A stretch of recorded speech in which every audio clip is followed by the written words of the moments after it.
Sinabi ng Diyos, ililigtas ko at iingatan ang umiibig at kumikilala sa akin. Dahil uutusan ng Diyos ang kanyang mga anghel upang ingatan ka saan ka man magpunta. Bibigyan ko siya ng mahabang buhay at ipapakita ko sa kanya ang aking pagliligtas. Ang sinumang nananahan sa piling ng kataas-taas ng Diyos na makapangyarihan ay kakalingain niya. Masasabi niya sa Panginoon, kayo ang kumakalinga sa akin at nagtatanggol. Kayo ang aking Diyos na pinagtitiwalaan. Tiyak na ililigtas kanya sa bitag ng masasama at sa mga nakamamatay na salot. Iingatan kanya gaya ng isang ibong iniingatan ang kanyang mga inakay sa lilim ng kanyang pakpak.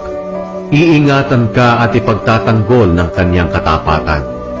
Hindi ka dapat matakot sa mga bagay na nakakatakot, o sa palaso ng mga kaaway, o sa sakit at mga salot na sumasapit sa gabi man o sa araw.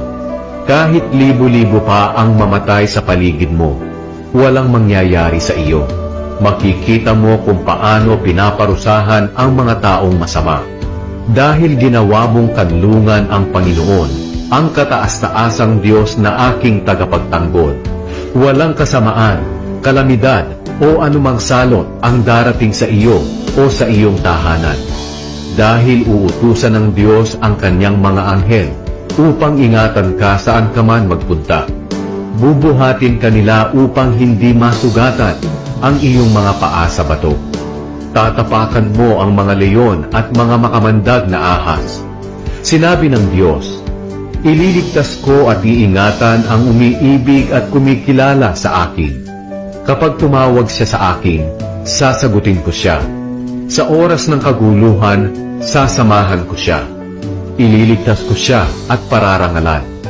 Bibigyan ko siya ng mahabang buhay at ipapakita ko sa kanya ang aking pagliligtas.